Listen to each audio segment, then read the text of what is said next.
안녕하세요. 반갑습니다. 한반도 평화경제회의 상임의장 김진양입니다. 오늘 김진양의 행복한 평화 너무 쉬운 통일 이야기 8번째 이야기입니다. 여러분, 오늘은 북측이 원래 발표했던 법 중에 아주 우리가 진짜 큰 관심을 가져야 될 두 가지 아주 특징적인 법 두 가지 설명하려고 합니다. 그 첫 번째는 해외동포 권익옹호법입니다. 올 2월 달에 북이 최고인민회의를 통해서 법령을 제정 공포했는데요. 그 해외동포 권익옹호법, 그리고 두 번째 법은 지난 9월입니다. 핵무력 정책을 법제화했습니다. 이 두 가지 법은 텍스트 그대로 한번 우리가 제대로 읽어볼 필요가 있습니다. 이 두 법이 가지는 의미는 매우 엄청나게 의미심장하고 그 이후에 파장이 굉장히 클 것 같습니다. 제가 먼저 한 가지 말씀을 드리고 싶습니다. 북에 대한 이해, 소위 말하는 이 조선민주주의인민공화국 사회주의 정치체제를 운영하고 있는 이 북에 대한 이해는 말입니다. 가장 쉬운 방법이 하나 있습니다. 그게 뭐냐? 북측의 법령, 제도를 그대로 한번 읽어보는 겁니다. 다른 해석이 필요 없습니다. 그냥 텍스트, 문장, 글귀 하나하나에 있는 그대로 읽어보면 북을 온전히 제대로 이해할 수 있는 가장 좋은 방법입니다. 그래서 오늘 원래 북측이 발표한 두 가지 아주 큰 특징적인 법인 해외동포 권익옹호법하고 핵무력 정책 입법화, 이 두 법에 대해서 한번 볼 수 있도록 하겠습니다. 먼저 저는 이렇게 제목을 잡아봤습니다. 북 해외동포 권익옹호법 평화의 판도라 상자가 될 것인가 라는 건데요. 북측은 지난 2월 6일, 7일 양일간에 걸쳐서 최고인민회의 14기 6차회를 열었습니다. 만수대 사당에서 열었는데요. 북측의 최고인민회의는 우리의 국회의 성격을 가지고 있다라고 보면 되겠습니다. 이 2월달 최고인민회의에서 북측이 발표한 해외동포 권익옹호법의 핵심 내용은 말입니다. 매우 파격적입니다. 어떤 거냐? 해외 동포에 대한 파격적 문호를 개방하는 것을 법제화했습니다. 해외 동포 정책에 있어서 중대한 사변, 사건이라고 지금 평가를 하고 있는데요. 해외 동포의 민주주의적 민족 권리와 이익을 옹호 보장하는 것을 목적으로 한다고 합니다. 핵심은 해외 동포들의 북측으로의 자유로운 왕래, 여행, 그리고 장기 체류, 거주, 취업의 권리를 보장하겠다는 겁니다. 이외에도 연구, 수학여행, 유학, 교류협력, 해외 동포들의 북측과의 경제협력에 특혜들을 보장하겠다는 겁니다. 제가 이 법을 읽으면서 매우 흥분이 됐습니다. 70여 년 북측의 역사 속에서 해외 동포 정책에 있어서 굉장히 좀 소극적이었거든요. 다 열어놓고 다 받아주겠다는 겁니다. 굉장한 향후의 파장이 예상됩니다. 이것을 말입니다. 북측은 북측 자체의 경제적 실리 차원을 넘어서 민족 대단결의 정신을 강조하고 있습니다. 민족 경제 발전, 조국의 융성 번영을 앞당기기 위한 중요 요구로서 해외 동포들의 역할을 고양시키겠다는 겁니다. 이 이면에는 우리가 인식하든 인식하지 못하든 북측의 굉장한 자신감, 자각력들이 강화되고 있다는 지표로서 볼 수 있습니다. 사상에서의 주체, 정치에서의 자주, 경제에서의 자립, 국방에서의 자위, 이런 전반적인 자각력을 바탕으로 매우 공세적인 자신만만한 해외 동포 정책들을 지금 추진하려고 하고 있다고 보시면 큰 틀에서 틀리지 않습니다. 그러면은 세세한 내용을 한번 보겠습니다. 저는 이 해외 동포 권익옹호법의 제도와 배경을 곰곰이 한번 생각해 봤습니다. 지난 정부 시기에 남북 관계는 어마어마했습니다. 사실은 2018년 4.27 판문점 선언, 9.19 평양선언, 6.12 싱가포르 합의와 같은 한반도에 새로운 평화의 시대가 열릴 수 있다라고 확고부동하게 이야기를 했었죠. 그런데 남과 북의 정상 간의 그 회담은 사실은 실천적으로 이루어진 것은 거의 없습니다. 그런 4.27과 9.19의 실패의 교훈을 바탕 삼아가지고 통일운동의 3대 축인 남, 북, 해외동포 중에서 해외동포들의 역할을 고양시키겠다라는 의미가 있습니다. 먼저 북측은 말입니다. 이 최고인민회의가 해외동포권익 옹호법을 발표하기 이전 1년 전에 이미 조선노동당 8차 당대회에서 해외동포 관련된 내용을 당교역에 최초로 포함을 시켰습니다. 물론 헌법에는 해외동포들의 민주주의적 민족 권리와 이익을 옹호 보장한다는 내용을 이미 담고 있었습니다. 그것을 올 2월 최고인민회에서 공식 법제화한 건데요. 이 해외동포권익 옹호법은 총 5개 장 54개 조항이 있습니다. 1장 법의 사명, 2장 해외동포의 사회정책 권익 옹호, 3장 문화적 권익 옹호, 4장 경제적 권익 옹호 등으로 구성이 되어 있습니다. 지금부터 한번 세세하게 어떤 내용들로서 있는지 주요 법령의 내용들을 차근차근 한번 보겠습니다. 특이할 것은 말입니다. 북측은 자체 유튜브를 제작해가지고 해외동포권익 옹호법을 6차례에 걸쳐서 상세하게 설명하고 있습니다. 북측이 전 세계에 흩어져 있는 수백만 해외동포들을 어떻게 생각하는지, 그 해외동포들이 실질적인 이 법의 취지에 맞게끔 북측을 마음껏 드나들 수 있도록 적극적인 설명회도 계속 진행했다라는 특기할 사실이 있어서 안내를 드립니다. 자, 먼저 1장입니다. 해외동포권익 옹호법 1장 법의 사명에서는 해외동포들의 권익 옹호의 원칙을 먼저 적시하고 있습니다. 근데 여기서 말입니다. 그럼 해외동포라 하면 누구냐? 해외에 있는 조선의 국민 또는 외국 국적을 가지고 있는 조선 민족이라고 합니다. 보편적으로 우리가 이야기하는 해외동포와 개념이 똑같습니다. 북측은 사실은 이 해외동포들의 발생의 역사적 연원을 35년 일제 식민지배의 그 참상 그리고 분단으로 인해서 발생한 수많은 디아스포라라고 이야기합니다. 즉 민족사의 비극적 결과로서 해외동포가 발생했기 때문에 이들을 민주주의적, 민족적 권익들을 보장해 줘야 된다는 독특한 인식을 갖고 있습니다. 그래서 이 법의 사명을 어떻게 밝히고 있냐면요. 국가의 해외동포 중시 정책을 철저히 관철하면서 해외동포의 민주주의적 민족 권리와 이익을 옹호 보장하기 위해서 그리고 이들을 민족적 자존심과 애국적 열의를 불러일으켜서 조국의 통일 발전과 융성 번영을 위한 길에 적극 나서도록 하는데 이바지하게 하기 위해서 이 해외동포권익 옹호법을 만들었다고 합니다. 이게 법의 취지예요. 다음, 해외동포권익 옹호의 기본 원칙으로서 이렇게 밝히겠습니다. 해외동포의 민주주의적 민족 권리와 이익, 국제법에 공인된 합법적 권익을 옹호 보장하는 데 선차적 의의를 부여하고 사회정치적 및 문화적 지원과 물질적 방조를 끊임없이 확대 강화한다라는 이야기인데요.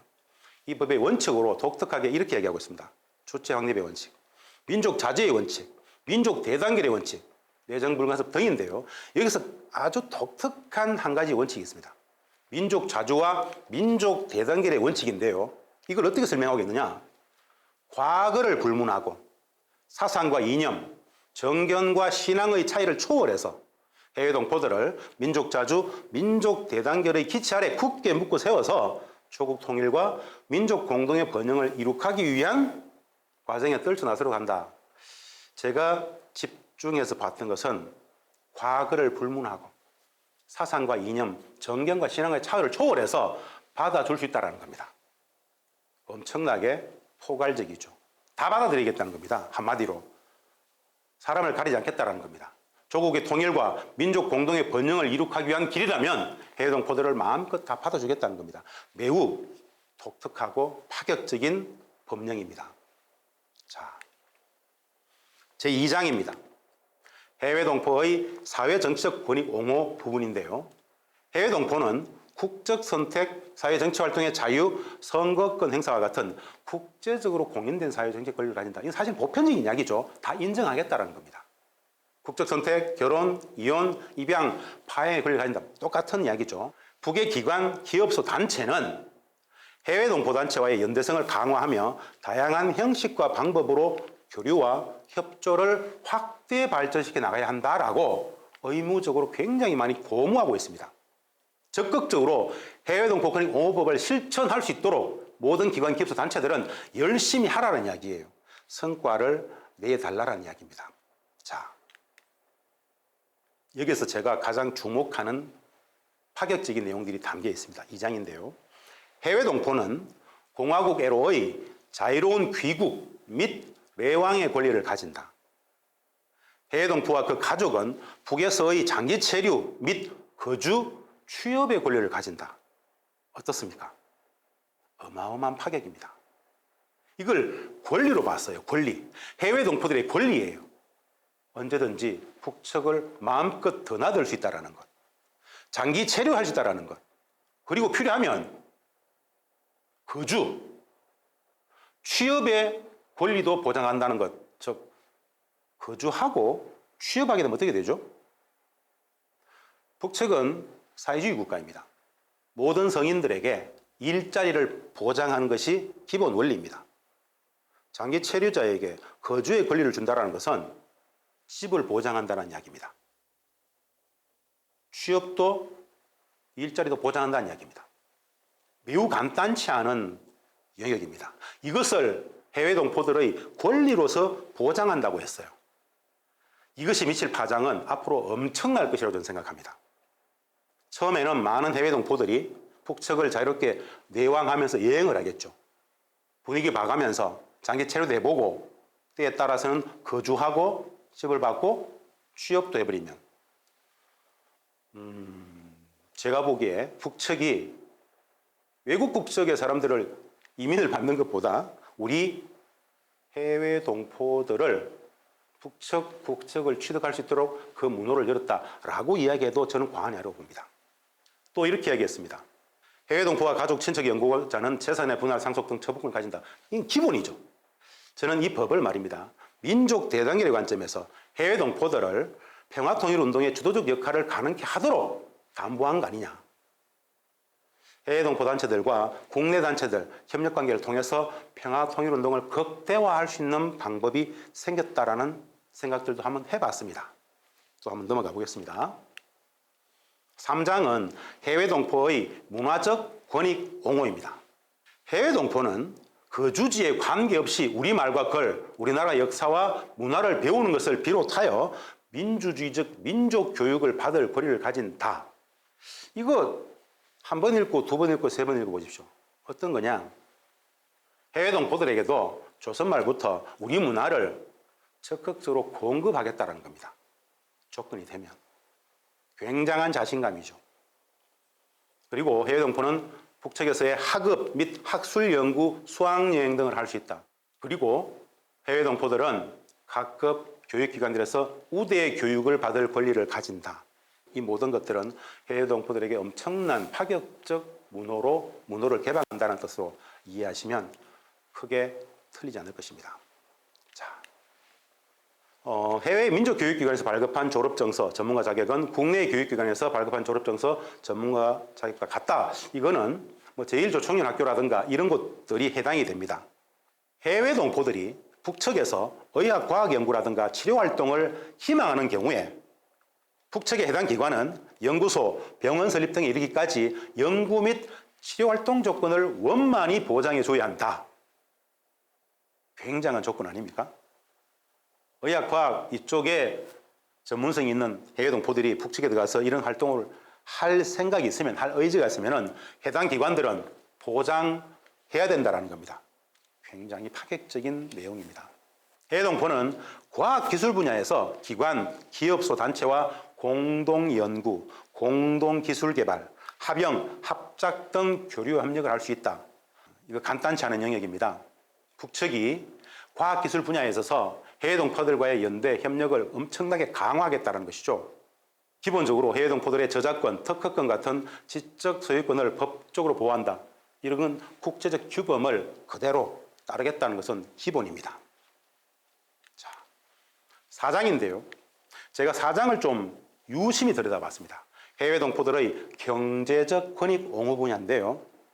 저는 개성공단에서 우리 기업들의 생산활동 오랫동안 지켜봤던 경험이 있죠. 그래서 해외 동포들의 북측에서의 경제적 권익 옹호 측면이 어떤 것들인지를 봤는데 한마디로 매우 유사합니다. 개성공업지구하고. 어떤 거냐면요. 해외 동포들의 경제적 권익 옹호 보장과 경협사업 강화는 해외 동포 운동과 민족 경제를 발전시키고 조국의 융성 번영을 앞당기기 위한 중요한 요구라 그래요. 이 이야기는 적극적으로 해외 동포들을 유치하겠다는 이야기입니다. 그리고 해외 동포들이 실질적인 돈을 벌도록 만들어주겠다는 의미입니다. 기관, 기업소, 단체는 국가 장려 부분에 중심을 두고 해외 동포와 경협을 다각적으로 진행, 민족 경제 활동을 발전시키며 그들의 경제 활동과 이익을 보호해야 한다라고 이야기하고 있어요. 즉, 그들의 경제 활동과 이익을 보호해야 한다. 저는 해외 동포들이 북측에 들어가면 돈을 벌 수 있겠구나라는 생각을 했습니다. 해외 동포들의 이 경제적 번영이 민족 경제 발전과 조국의 번영과 맞닿아 있다고 봅니다. 조국의 통일운동하고도 맞닿아 있다고 봅니다. 해외 동포들을 실질적으로 돈을 벌게 해주겠다는 뜻으로 저는 이해가 되었습니다. 왜? 개성공단 남측 기업들에게 실질적인 엄청난 특혜를 주고 돈을 벌게 함으로써 그 많은 남측 기업들이 더 확대되면은 남북의 실질적 평화가 올 것이다라고 봤기 때문에 개성공단 했다고 그랬습니다. 해외 동포들의 북측으로의 투자, 경협이 확대되면 그것 자체가 실질적인 평화와 통일을 만들 수 있다고 보는 그런 취지가 깔려 있다는 것이죠. 해외 동포는 국내에서의 단독기업, 기관, 기업소, 단체와 합영, 합작, 해외 공동기업을 창설, 운영할 수 있다라고 하고 있고요. 이 절차들은 중앙 해외 동포 사업 지도기관에서 맡아 한다. 이렇게 설명을 하고 있습니다. 넘어가겠습니다. 여기에서 해외 동포들에 대한 특혜와 우대 조치인데요. 국가 장려 부분 해외 동포 기업에 대한 세금 감면, 유리한 토지 이용 제공, 토지를 무상으로 공급한다라는 거 이런 겁니다. 은행, 대부 우선권 배부 등의 특혜입니다. 그리고 청년을 비롯 해외 동포 단체와 애국 동포가 투자한 기업에 특별 우대를 실시한다 그래요. 우대, 특혜를 많이 보장한다는 겁니다. 특혜와 우대가 많아지면 어떻게 됩니까? 돈을 벌 수밖에 없겠죠.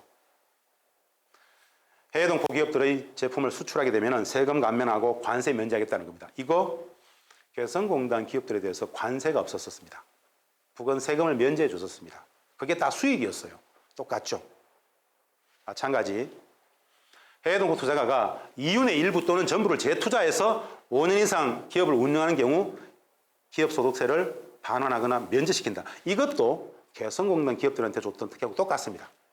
한마디로 해외 동포 기업들이 돈을 벌도록 해주겠다는 뜻입니다. 얼마나 파격적인 대우입니까?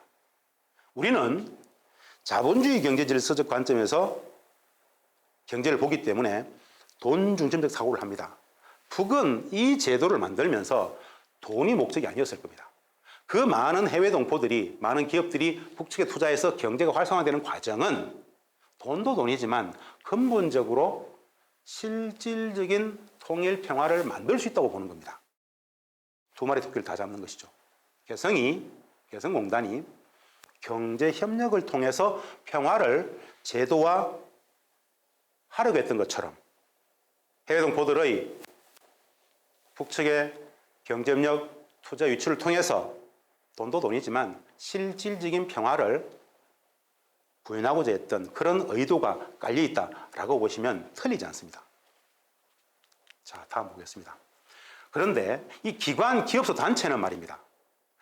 또 해외 동포들과의 경제 기술 협력과 교류를 확대 발전시켜 나가야 한다. 즉 강력한 의지를 천명하고 기관, 단체들을 적극적으로 독려하고 있어요.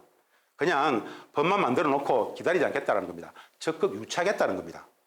엄청난 적극성이 담보되고 있죠.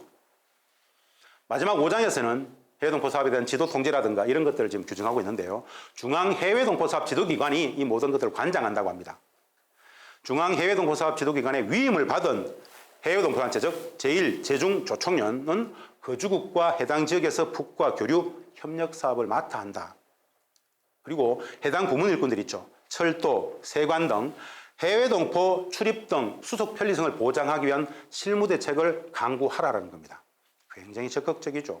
만일 해외동포들이 이런 사업에 관심이 있다면 중앙해외동포사업 지도기관에 제안해야 된다라는 건데요. 해외에 있는 여러 북측의 대사관, 영사관을 통해서 제안을 하는 것들도 다 포함이 된다고 보여집니다. 이런 내용도 있습니다. 해외 동포는 말입니다. 지사와 대리사무소를 설치할 수 있는데 북측의 공민을 투자 대리인으로 내세울 수도 있다고 합니다. 그리고 이 모든 수속을 해외 동포 경제협력사무소에 위임할 수 있다고 해요. 매우 절차들을 간소화, 심플화해서 쉽게 투자하고 쉽게 들어올 수 있도록 하겠다는 겁니다. 모든 대리 업무를 해외 동포 경제협력사무소에 맡겨버리고 북측의 공민을 투자 대리인으로 세우면은 실제로 일사천리로 이 일들이 진행이 되겠죠. 시간들도 굉장히 절약할 수 있을 겁니다. 이 부분 관련해 가지고 우리는 이런 생각을 할 수 있습니다. 제3국에 투자를 잘못하면 사기당하잖아요. 북측은 그런 부분에 대한 염려들은 별로 없습니다. 북측의 공민을 내지는 해외동포경제협력사무소에 이걸 위임하게 되면 국가가 공인해서 신뢰성 있게 일을 추진한다는 겁니다. 예, 모든 기관, 기업소, 단체와 국민들은 마지막에 또 이야기합니다. 해외 동포들의 민주주의, 민족 권리와 이익을 옹호하는데 적극 이바지해야 할 것이다. 뭐죠? 각 장마다 북측의 모든 기관, 기업소, 단체들이 적극적으로 이것을 추동하라는 겁니다. 제가 보기에 해외 동포들의 전반적 분위기 상승됩니다. 그리고 해외 동포 경제협력 투자에 대한 확실한 보장과 이익을 담보하겠다는 겁니다. 개성공단에서 14년간 운영해봤던 그 경험을 가지고 말씀드립니다. 아, 북측은 새로운 장을 열려고 하는구나 라는 그런 취지인데요. 저는 평가를 이렇게 봅니다. 해외동포권익옹호법은 조국의 통일평화운동의 새로운 일대 획기적 사건으로 작동될 것 같습니다. 해외에서 이런 평가를 하더라고요. 조국의 평화 번영 통일로 정해 해외동포들이 정치, 경제, 사회, 문화 등 각 분야에서 장려 및 우대, 특혜 조치들을 보장받으면서 애국애족의 긍지와 보람을 마음껏 누릴 수 있는 법적 기초를 마련한 것이다. 해외에 있는 어느 단위의 평가였습니다. 그리고 해외동포 사업은 단순히 북측의 사회주의 경제 발전이 목적이 아닙니다. 민족의 내단결로 조국의 융성 번영을 실현하는 주체적 역량 확대 강화의 관점이 있다라고 또 평가들도 합니다. 저는 이 부분에 많은 동의가 됩니다. 이런 것들은 사실은 제가 보기에 북측이 4.27이니 9.19니 내지는 6.12니 정상 간의 탑다운식 교류협력, 통일평화가 좌절된 상황 속에서 근저의 밑바탕에서부터 우리 민족의 힘으로서 통일평화를 추진해 나가려는 그런 의지들이 깔려있다라고 해석해도 무방할 것 같습니다. 그리고 무엇보다도 말입니다. 북이 아주 소극적이고 수세적인 대외 사업에서 적극적이고 공세적인 대외 사업으로 기조를 바꿨다는 겁니다. 그래서 대미 적대 상황 속에서 미국의 북에 대한 스파이 등 적대 행위가 늘 항전할 수 있기 때문에 매우 소극적으로 대외 사업을 했었어요. 늘 지키고 막고 통제했지 않습니까? 이걸 다 풀겠다라는 겁니다. 자신감, 자각력 강화의 징표인데요. 이런 이야기들을 합니다. 북측은. 오늘의 조선은 과거와 다른 높이에서 세계를 보고 있다. 자신감이 엄청난 표징인데요. 강력한 전쟁 억제력을 갖춘 국제 정치에서 전략 국가의 지위에 올라섰다고 합니다. 북측 스스로의 판단입니다. 이런 자신감을 바탕으로 해외 동포 권익옹호법과 같은 엄청난 담대한 대담한 동포 정책들을 펼치고 있다라고 봐도 무방할 것 같습니다. 전망입니다. 이 해외 동포 권익옹호법이 어떻게 현실화 될 것인가? 저는 이 코로나 추이가 어느 정도 좀 진정이 되고 말입니다. 지금 현재 10월이죠. 중국의 전국인민대표제의 시진핑 주석 3연임이 끝나면 중국의 봉쇄가 풀린다고 보고 북중 관계가 소위 말하는 신의주 단둥, 훈춘 북중 간의 교역들이 어느 정도 다시 정상 궤도로 올라갈 거라고 봅니다. 그 시기와 맞물려서 해외 동포들이 북측을 들어가게 될 것이라고 보는 건데요. 방법은 많습니다. 해외 동포들이 조국 평화통일 여행단을 만든다라든가 청년 수학 여행단을 만든다라든가 통일운동적 차원에서 조직화해서 가시겠죠. 가장 먼저 아마도 해외에 계시는 이산가족분들의 고향 방문 여행이 현실화될 것입니다. 그리고 그분들은 장기 체류 가겠죠. 유학도 가겠죠. 이런 것들이 확산이 되면 어떻게 될 것입니까? 이런 이야기들이 북녘의 여러 많은 생활 기록들이 기행문, 시와소설, 영상, 다큐멘터리, 영화 등이 그들에 의해서 확산이 되면 고도화된 SNS 시대입니다. 북측을 드나드는 여행하는, 장기 체류하는 이들이 SNS를 통해서 북측에서 여러 생활들을, 여행기들을 올리게 되면 그것을 보게 되는 여러 다양한 사람들이 북측을 또 들어가게 될 겁니다. 이것이 미칠 파장이 엄청나게 클 거라고 봅니다. 고립보행체가 아니라 열어놓고 마음껏 받아주겠다라고 하면 인의 물결, 인적 교류의 물결 속에서 신압으로 평화가 와버리는 상황으로 가지 않겠는가라고 보는 것이죠. 네. 국내에서도 여러 많은 단위들에서 고민이 많은 것 같습니다. 분명한 것은 당국 관계는 없습니다. 북미 간의 당국 관계도 없습니다. 정부 역할은 없어요. 시민사회의 역할이 굉장히 요구되고 있습니다. 예를 들어서 6.15 남북해외위원회가 연계활동을 강화할 수 있겠죠. 중국, 동남아, 유럽, 호주, 캐나다 이들의 역할들, 인적교류, 사회문화교류, 경제협력들이 굉장히 다각화될 수 있을 것이다. 평화통일 시민사회는 국민과 함께하는 평화통일운동들로 쭉 나아가지 않겠는가라는 생각들을 해봤습니다. 그래서 해외동포 권익공호법, 저는 이 해외동포 권익공호법이 한반도 평화와 통일운동의 장을 여는 판도라의 상자가 될 수 있을 것인가라는 관점에서 관념을 넘어서 실천하게 되면 판도라의 상자가 될 수 있다고 봅니다. 선택은 우리의 몫입니다.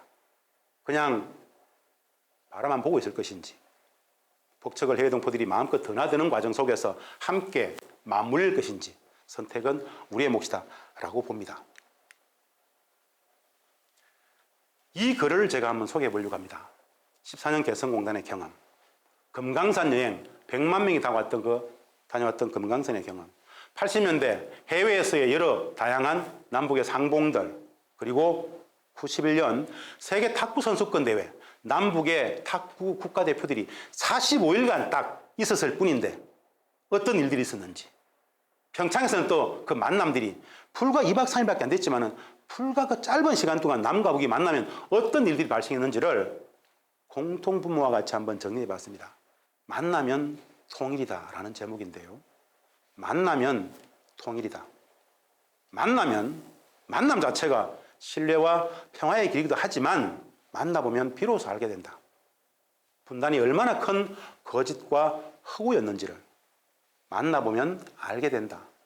북녘 동포들이 얼마나 정이 많은지, 얼마나 눈물이 많은지, 얼마나 사랑이 많은지, 남녘 동포들을 얼마나 그리워하며 만나고 싶어 했는지 만나보면 진짜 알게 된다. 만나면 통일이다. 그런 북녘 동포들을 우리는 또 얼마나 오해하고 미워하고 폄훼했는지를 참으로 민망하고 부끄럽게 알게 된다. 만나보면 알게 된다. 북녘 동포들이 평화를, 통일을 얼마나 진심으로 원했는지를 만나보면 이래서 우리는 5,000년 한민족이었구나를 눈물겹도록 서럽게 알게 된다. 만나야 한다. 만나면 평화다. 만나면 진짜 통일이다. 70년 분단의 역사를 넘어가는 개성, 금강산, 수많은 남과 북의 만남을 직접 체험해봤던 사람들의 공통된 의견입니다. 만나보면 알게 됩니다. 관념, 이론, 직접 만나서 대화를 해보면 이 모든 것들은 현실이 됩니다. 해외동포 권익공호법은 그 만남을 구조적으로 제도화하고 있습니다. 이것을 적극적으로 활용할 필요가 있겠다라는 말씀을 드립니다. 두 번째 아주 중요한 법 하나를 또 소개해 드리겠습니다. 조선민주주의민공화국 핵무력 정책에 대하여, 즉 핵무력 정책을 입법화했는데요. 이 내용을 좀 해설을 해드릴 필요가 있을 것 같습니다. 매우 엄청난 내용입니다. 사실은 이 법을 읽으면 읽을수록 사실은 두려움도 컸습니다. 진짜 경거망동하지 말아야 되겠구나. 우리 한반도의 문제를 떠나서 동아시아 전 세계의 명운이 걸리는 문제이기도 합니다. 한번 보겠습니다. 북측은 최고인민회의 14기 7차위 지난 9월 8일 날 만수대 의사당에서 핵무력 정책을 입법화했습니다. 핵무력 정책 입법화, 이것이 어떤 의미를 가지는지 전 세계에서 유일합니다. 모든 나라 중에 핵을 보유한 나라들은 핵 전략은 다 어마어마한 비밀입니다. 대외비예요. 핵을 어떤 조건에서 쓰는지, 어떻게 운영하는지 이 모든 것들을 다 비밀인데요. 최초로 북측은 이것을 법제화해서 투명하게 공개해버렸어요. 다 보라는 겁니다. 왜 이런 핵무력 정책 입법화를 공개 발표했는지 지금부터 한번 볼 수 있도록 하겠습니다. 핵무력 정책 입법화의 핵심 요지는 이 법의 제일 앞 첫 문장입니다. 조선민주주의민공화국은 책임적인 핵무기 보유국으로서 핵전쟁을 비롯한 온갖 형태의 전쟁을 반대하며 국제적 정의가 실현된 평화로운 세계 건설을 지향한다라고 첫 문장입니다. 저는 이 첫 문장을 읽으면서 여러 생각이 있었어요. 가장 첫 문장이 뭐죠? 공화국은 책임적인 핵무기 보유국으로서라고 쓰고 있죠. 지난 시간 오랫동안 미국이나 여타의 나라들은 북을 핵무기 보유국으로 인정하느냐 마느냐를 가지고 많은 이야기를 했었어요. 사실은 다 허무맹랑한 이야기였습니다. 핵무기 보유국으로 인정하니 마니 말장난이죠. 이미 갖고 있는데 북은 이 법의 첫 문장에 책임적인 핵무기 보유국으로 서라고 딱 쓰고 있습니다. 이것은 가타부타 인정이니 불인정이니 그 모든 것들 괴념치 않는다는 뜻입니다. 그러면서 명료하게 얘기하고 있죠. 이 핵을 가지기 전에 핵무기 보유 국가로서 전쟁을 반대하고 평화를 지향한다고 분명히 얘기하고 있습니다. 두 번째는 조선민주주의공화국의 핵무력은 목적인데요. 국가주권, 영토안정, 근본이익을 수호하고 조선반도와 동북아 지역 전쟁을 방지하며 세계의 전략적 안정을 보장하는 유력한 수단이다. 즉 북의 핵무력은 전쟁을 막기 위한 방어적인 그리고 안정과 평화를 위한 수단이라고 이야기하고 있습니다. 그리고 핵태세는 현존하고 진화되는 미래의 모든 핵 기회들이 능동적으로 대처한다. 계속 강화 발전된다는 이야기입니다. 평화가 보장되지 않으면. 그리고 이 법을 만든 취지가 여기서 나옵니다. 핵무력 정책 공개 이 법제화는 핵무기 보유국들의 오판과 핵무기의 남용을 막음으로써 핵전쟁 위험을 최대한 줄이는 데 목적이 있다라고 하고 있어요.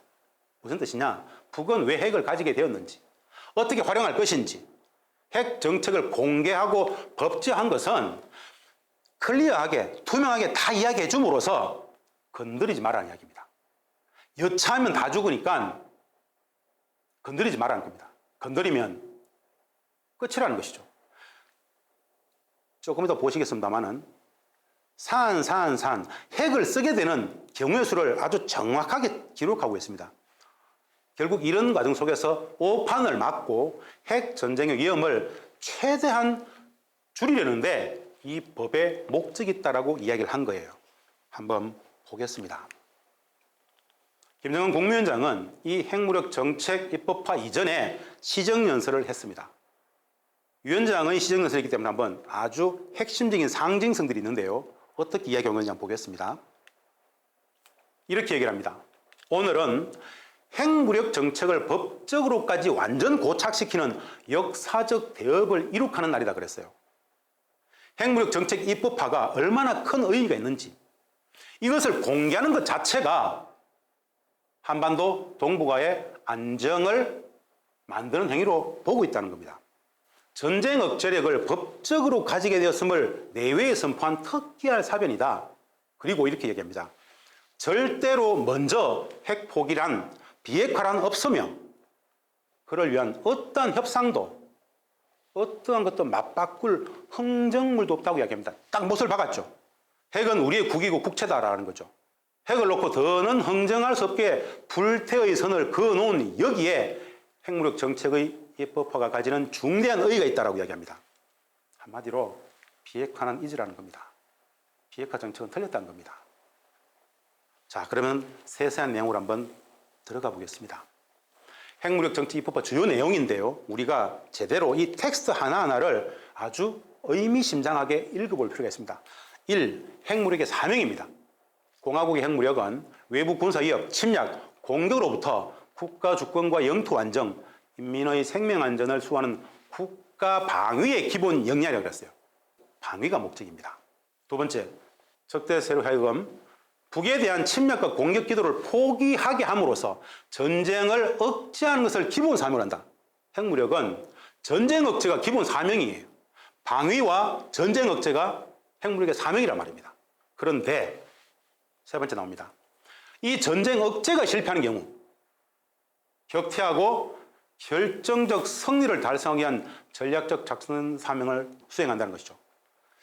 결정적 승리는 뭘까요? 그 작전은 뭘까요? 건드리면 미국 본토까지 다 날아간다는 이야기입니다. 미국 본토가 날아간다는 이야기는 뭐죠? 전 인류가 날아간다는 이야기죠. 인류가 최후의 순간을 맞이한다는 이야기입니다. 핵무력은 방위가 목적이고 전쟁을 억제하는 목적으로 가지게 되었는데 오판에서 자신들을 건드리게 되면 미국 본토까지 날아간다는 이야기입니다. 이게 가장 핵심이죠. 그러니까 건드리지 말라는 이야기입니다. 핵무력 구성은 각종 핵탄, 운반수단, 지휘조종체계, 운용 갱신을 위한 모든 인원과 장비 시설을 구성합니다. 기존의 핵무력은 말입니다. 조선인민군 총참모부 산하의 전략부대들로 규정됐다고 저는 추정했는데 이제 그 범위와 크기가 굉장히 확대되었다. 국무위원장이 통과를 하게 됐습니다. 핵무력에 대한 지휘 통제를 이렇게 하고 있습니다. 핵무력은 국무위원장의 유일적 지위에 복종한다. 국무위원장은 핵무기와 관련된 모든 결정권을 가진다. 그러면서 이렇게 했었어요. 지휘 통제 체계가 적대 세력의 공격으로 위험에 처하는 경우 사전에 결정된 작전 방안에 따라 도발 원점과 지휘부, 핵 타격 자동적으로 적시 단행된다고 적어놨어요. 국무위원장이든 지휘 통제 체계든 공격받거나 위험에 처하게 되면 사전에 마련되어 있는 매뉴얼에 따라서 자동 핵전이 발생한다는 겁니다. 도발 원점과 지휘부는 어디죠? 바로 미국입니다. 미국을 때린다는 이야기입니다. 선제 타격이 뭡니까? 우리가 선제 타격한다면 그 선제 타격은 유사시의 전쟁 행위예요. 전자권이 우리한테는 없어요. 전자권을 갖고 있는 건 미국이죠. 그 선제 타격을 결정하는 건 누구죠? 미국입니다. 그러면은 도발 원점과 지휘부를 미국으로 보는 거예요. 미국을 때리겠다는 겁니다. 이 법이 가지는 엄청난 의미예요. 미국이 이 핵무력 정책 입법화를 보면서 요만큼도 북에 대한 선제 타격 전략 전술을 바꿔야 된다는 이야기입니다. 안 그러면 다 몰락한다는 것이죠. 미국에 대한 분명한 경고입니다. 수뇌부 등 어떠한 군사 공격도 핵전쟁으로 확전된다는 것을 분명히 적시하고 있습니다. 핵무기 사용 결정의 집행. 공화국의 핵무력은 핵무기 사용 명령을 즉시 집행한다. 명령이 떨어지면 즉시 집행입니다. 북에 대한 공격 가능성과 관련해서 절대 오판하지 말라는 이야기입니다. 확고한 경고성의 법제화입니다. 오판하면 북미 핵전쟁입니다. 인류 전체의 절멸, 현실화 가능합니다. 미국의 대북 군사 전략을 수정해야 됩니다. 선제 타격, 원점 타격, 킬체인 이 모든 것들은 다시 포기되고 실질적인 평화를 위해서 제도적 장치들을 강구해야 됩니다. 마찬가지로 우리 정부의 상황 판단, 오판 방지책도 필요합니다. 건드리면 안 된다는 겁니다. 이제부터 어떤 경우를 핵무기를 쓸 수 있는지 이렇게 설명한 내용들을 한번 보겠습니다. 핵무기 사용 원칙인데요. 첫 번째, 북이 외부의 침략과 공격에 대처하여 최후의 수단으로 핵무기를 사용하는 것을 기본 원칙으로 한다. 최후의 수단에는 뭐죠? 인류도 최후라는 겁니다. 핵 전쟁의 결과도 인류 종말의 최후의 상황이에요. 너무 명징하게 좀 써놨습니다. 이론이 아니고 관념이 아닙니다. 이 법은 상황이 발생하면 실천됩니다. 그래서 어마어마하게 중차대한 의미로서 인식할 수 있어야 됩니다. 북에 오래된 구호가 있습니다. 북에게는 아주 오래된 구호가 하나 있습니다. 조선이 없는 세계는 없다. 간단치 않은 명제입니다. 북이 없는 전 세계는 없다라는 거예요. 북에 대한 어떠한 위해, 침략 행위도 용납하지 않겠다. 다 함께 준다는 뜻입니다. 북측의 군사 전략가들의 인식을 우리가 이해할 필요가 있습니다. 침략이 있으면 그것을 최대의 기회로 삼겠다라는 게 그들의 인식인데요. 매우 간단치 않은 인식입니다. 알아야만 최소한 최후의 위기를 막을 수 있습니다. 알아야 됩니다. 모르면 그 오판이 전쟁을 야기하고 전체 인류의 몰락을 야기할 수 있습니다. 반드시 알아야 됩니다. 자, 비핵 국가들이 다른 핵무기 보유국과 야합해서 공화국을 반대하는 침략이나 공격 행위에 가담하지 않는 한 이들을 향해서 핵으로 위협하거나 핵무기를 사용하지 않는다. 명료하죠? 공격하지 않으면 공격하지 않는다는 겁니다. 자신들을 북을 공격하지 않으면 공격하지 않겠다는 겁니다. 그럼 적극적인 평화를 만들어야 되겠죠. 일상적인 군사적 긴장이 아니라 종전평화협정을 체결하고 실질적인 평화를 만들어야 됩니다. 그것이 가장 확실한 근본 대책입니다. 자, 6번째, 핵무기의 사용 조건을 명료하게 정리하고 있습니다. 첫 번째, 북에 대한 핵무기 또는 대량 살상무기 공격이 감행되었거나 임박하다고 판단했을 경우입니다. 임박하다고 판단은 누가 하죠? 북이 합니다. 북측의 결심사항입니다. 오해받을 짓을 하지 말라는 이야기입니다. 결코 절대 오판하지 말라는 이야기입니다. 북측의 결심사항입니다. 두 번째, 국가 지도부와 핵무력 지휘기구에 대한 핵 및 비핵 공격이 감행되었거나 임박했다고 판단했을 경우다. 이것도 참 여하간에 북측의 지도부에 대한 모든 공격은 핵전쟁의 참화 속으로 몰아간다는 겁니다. 무시무시한 결과가 초래됩니다. 북에 대한 어떤 공격도, 북의 지도부에 대한 선제 타격, 킬체인, 참수작전, 이 모든 것들은 바로 핵전쟁입니다. 그 핵전쟁은 이 한반도가 아닙니다. 미국 본토입니다. 미국 본토로 다 날아갑니다. 미국의 대북 군사 전략을 짜는 사람들은 여하간에 북측의 지휘부가 위험에 빠지는 경우가 상정되면 미국 본토 전체가 함께 위험에 빠진다라는 이야기를, 인식을 같이 해야 됩니다. 결국 종전 평화협정을 체결하는 수밖에 없습니다. 그 평화협정을 체결해야만 이 불안한 전쟁적 위기, 인류 절멸의 위기를 막아낼 수 있습니다. 세 번째, 북과 중요 전략적 대상들에 대한 치명적 군사 공격이 감행되었거나 임박하다고 판단했을 경우도 마찬가지입니다. 북측에 대한 어떤 선제 타격 기도도 핵전으로 비화된다는 이야기입니다. 선제 타격 의도 자체를 무력화시키는 거죠. 북측의 국가 중요 전략적 대상들에 대해서 군사 공격을 감행했거나 재래전입니다. 재래전. 그것이 임박했다고 판단했을 경우에도 북은 핵을 쓸 수 있다고 이야기하고 있어요. 북측의 결심사항입니다. 한마디로 아무것도 북에 대한 적대 행위를 하지 말라는 이야기입니다. 어떤 것들까지 있죠? 한미 연합 군사훈련도 포함될 수 있습니다. 한미 연합 군사훈련 같은 거.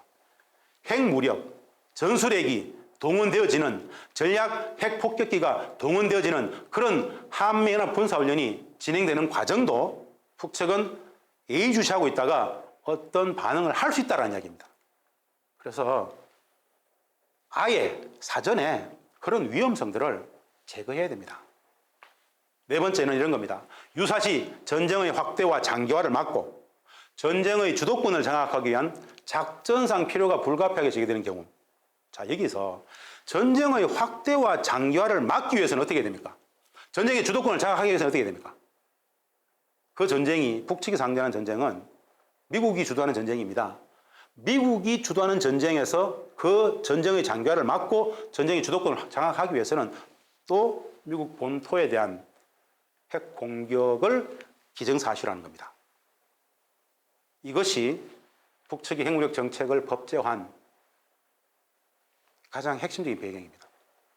기타 국가의 존립과 인민의 생명 안전에 파국적인 위기를 초래하는 사태가 발생해서 핵무기로 대응할 수밖에 없는 불가피한 상황이 조성되는 경우, 자, 1, 2, 3, 4, 5 모두 뭐죠? 북측의 결심 사항입니다. 공격을 받았거나 공격받을 것 같다라고 북측이 판단되면 핵을 쓴다는 겁니다. 그래서 경거망동하면 안 됩니다. 이 경거망동은 오로지 한 가지 관점입니다.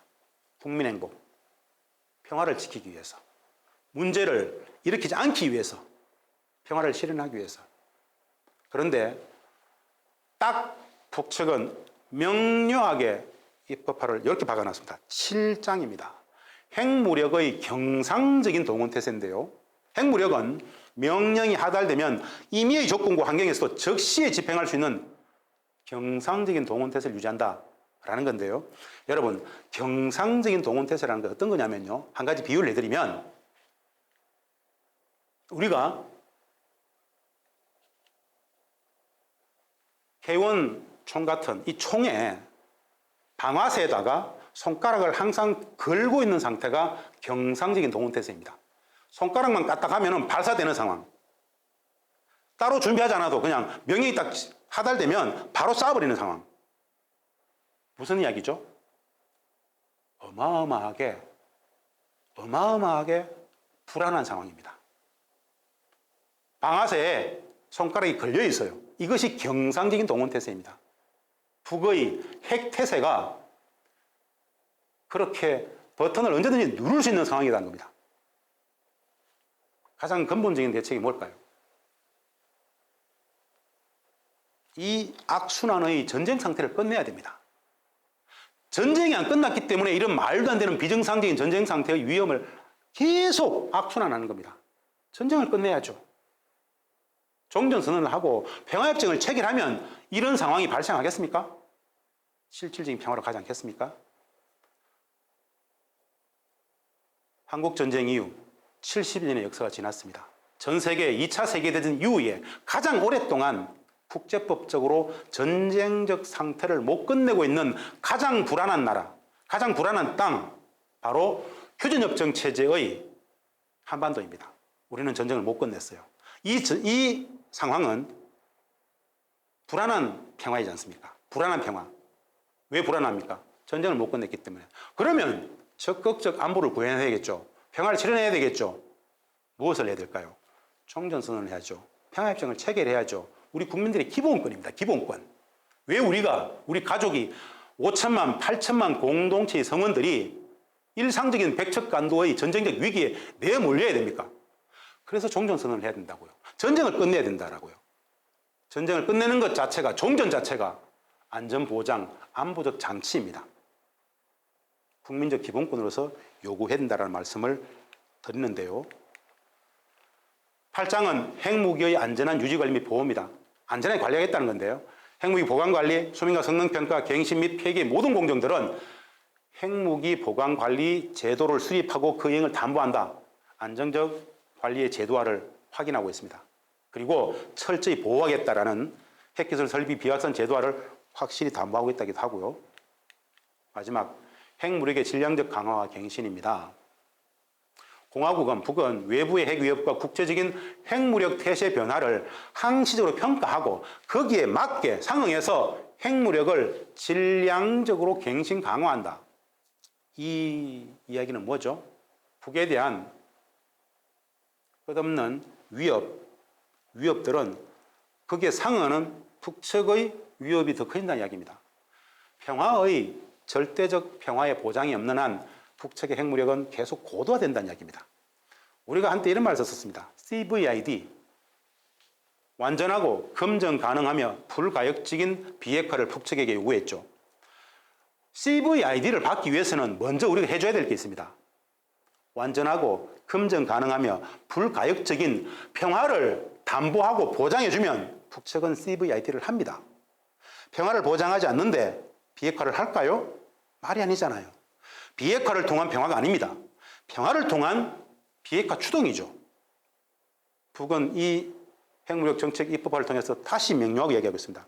절대 평화가 보장되지 않는 한 절대 비핵화는 없다는 것이죠. 확고부동한 평화의 보장 없이는 비핵화는 결코 있을 수 없음을 법제화한 겁니다. 핵무력의 국제화예요. 즉 이 상황에서도 비핵화만 떠드는 것은 진짜 북측의 표현대로 하면 머저리라는 이야기입니다. 무엇이 중요한디? 평화가 중요하잖아요. 비핵화 정책은 비핵화 정책일 뿐 평화 정책이 아니잖아요. 평화 정책을 펼쳐야죠. 한반도 평화 프로세스의 좌절은 말입니다. 비핵화 정책의 실패가 원인이었습니다. 평화의 실패를 초래한 비핵화 정책 실패의 원인이 바로 핵 문제에 대한 인식의 오류로부터 시작되었음을 자각할 필요가 있어요. 정부 정책 결정단에 있었던 사람들, 국내 학자, 전문가들 마찬가지입니다. 일부 시민사회 인식 오류도 있었습니다. 다시 말씀드립니다. 완전하고 검증 가능하며 불가역적인 비핵화를 요구하기 위해서는 완전하고 검증 가능하며 불가역적인 평화를 보장해야만 가능하다는 얘기입니다. 비핵화 하는 이유가 평화를 위한 것입니다. 평화를 위한 비핵화예요. 평화의 보장 없이 비핵화하겠습니까? 제가 예전부터 주장했던 게 있습니다.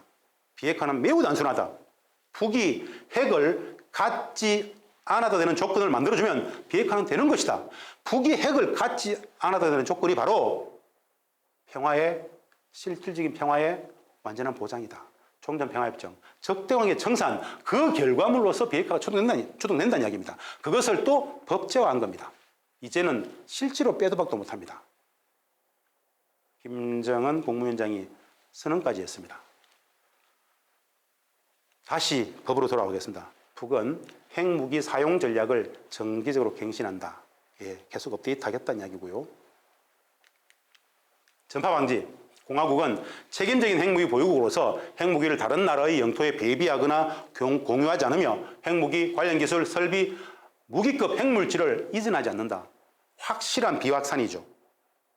저는 이 10장의 내용을 보면서 두 가지 생각을 했습니다. 미국의 핵 전략과 비교할 수 있겠죠. 미국은 마음껏 다른 나라에 배비하고 이동시키고 훈련하고 마음껏 하죠. 또 다른 측면에서 말입니다. 미국은 이 10장의 전파 방지를 보면서 허무해할 수도 있을 겁니다. 한때 미국은 북측의 핵과 관련해서 북측의 핵 기술을 다른 나라로 확산시킬까 싶어서 진짜 매우 불안해했었습니다. 확실하게 전파시키지 않겠다고 비확산을 법으로서 약속하고 있죠. 건보내법은 평화를 실천하는 겁니다. 북미가 종전하고 평화협정을 체결하는 겁니다. 평화를 실현해야 실질적인 근본 문제가 해소된다는 말씀을 드립니다. 그날 이 발표를 하고 공화국 장관 74돌 경축행사에 참가했던 모습들입니다. 자, 그리고 바로 며칠 전입니다. 얼마 전에 김성 유엔 주재 북측 대사가 유엔 총회에서 똑같은 연설을 했습니다. 미국의 변함없는 적대 정책과 군사 여로부터 주권과 근본 이익을 지키고 조선반도와 지역의 평화 안전을 보장하기 위한 또 다른 정답으로서 국가 핵무력 정책 입법하겠다고 보는 겁니다. 이 법을 만들므로써 더욱더 안정적인 핵전을 막을 수 있는 안정적인 그런 장치를 마련했다고 보는 겁니다. 미국의 적대 정책과 정비례해서 계속 강화된다고 보고 있고요. 이제 마무리를 좀 해볼 생각입니다. 한반도 평화 통일의 과제, 한반도 문제의 본질에 대한 성찰, 비핵화를 넘어서 평화 전략, 평화 정책을 추진해야 됩니다. 비핵화 정책은 끝났습니다. 비핵화 정책은 비핵화 정책일 뿐이었지 않습니까? 비핵화 정책은 평화 정책으로서는 틀렸었어요. 비핵화 정책은 사실은 평화 정책이 아니었죠. 평화를 위한 새로운 전략, 새로운 정책이 필요합니다. 바로 비핵화를 초월하는 한반도 평화 전략은 다른 게 아닙니다. 평화의 해법, 평화의 실천은 진짜 단순합니다. 남북의 적대 관계를, 북미 관계의 적대 관계를 청산하는 겁니다. 그 적대 관계를 청산하는 첫 시발점이 전쟁 상태를 끝내는 겁니다. 전쟁 중이기 때문에 적인 겁니다. 적이어서 전쟁 중인 것이 아닙니다. 전쟁 중이기 때문에 적입니다. 전쟁을 끝내버리면 적이 사라지게 됩니다. 그것이 바로 평화의 시작입니다. 적대 청산, 종전으로 나아가야 된다라는 말씀을 드리면서 오늘 제 강의를 모두 마치겠습니다. 고맙습니다. 감사합니다.